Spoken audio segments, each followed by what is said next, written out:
So I had a big birthday recently. Obviously wasn't 16, 18, 21, the big 30. Wasn't even the big 40 because actually I was 43 at the end of April. And doesn't sound like your normal sort of big birthday age, but it was for me for a couple of reasons. Now I'm going to use some pretty advanced maths here, so yeah, buckle in. I'm 43. 20 years ago, I was 23. And when I was 23, I became a self employed personal trainer. Um, I had been a fitness instructor for about 3 years, um, doing a sort of fitness suite and a bit of lifeguarding. And I'd probably trained for about 7 years up until that point. So I had a pretty good grasp of what I was doing and what was working for myself. And I was helping other people and gradually, um, making a lot of mistakes. Um, but I was helping people, and I moved into the role of a self-employed personal trainer when I was 23.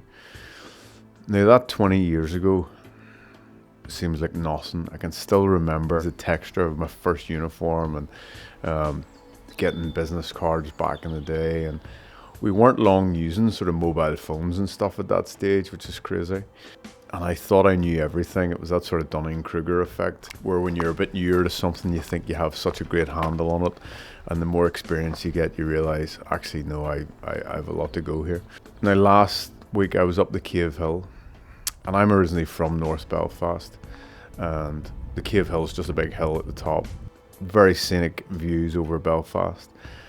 And when I was at the top of that hill, I was sort of having that thought process of being that 23-year-old personal trainer 20 years ago.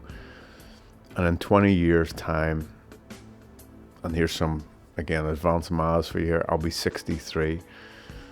63 was the age that my mum and dad passed away.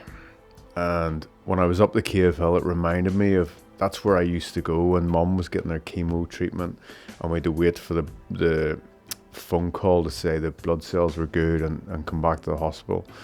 I would have went up the Cave Hill while my mum was at her house in North Belfast, went for a bit of a walk, came back down, knew if she got the all clear or whatever, we would have went to the hospital and she would have got her treatment.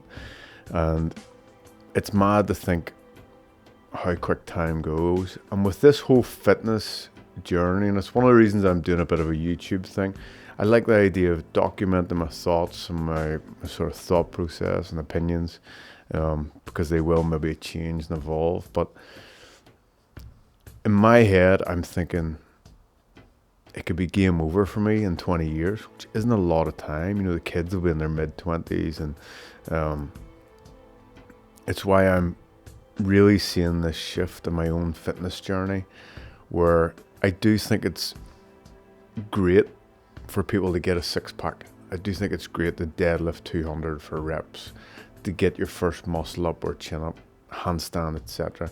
And I really try and promote that stuff. And I try and promote it because of the fun of the journey of it. You know, having a six-pack isn't all that, but actually in the process of getting a bit of a six-pack, you put yourself in a slightly uncomfortable position for a short period of time. And I think you learn a lot about yourself in doing those sort of wee mini challenges.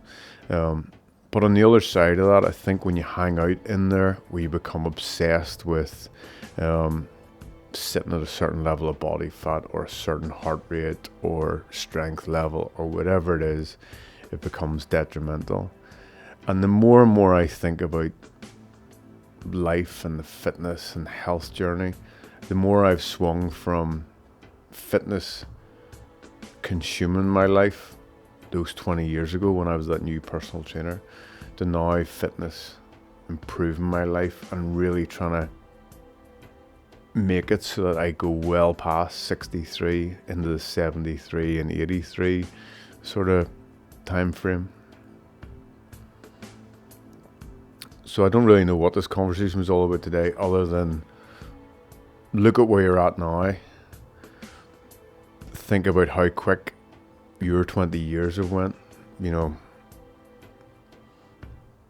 and apply it to the other side and think, are the habits that you're doing today going to make you better or worse in 20 years' time. And it's something I've been thinking about a lot. And on that note, I'm going to go to jiu-jitsu and get my fuck kicked in.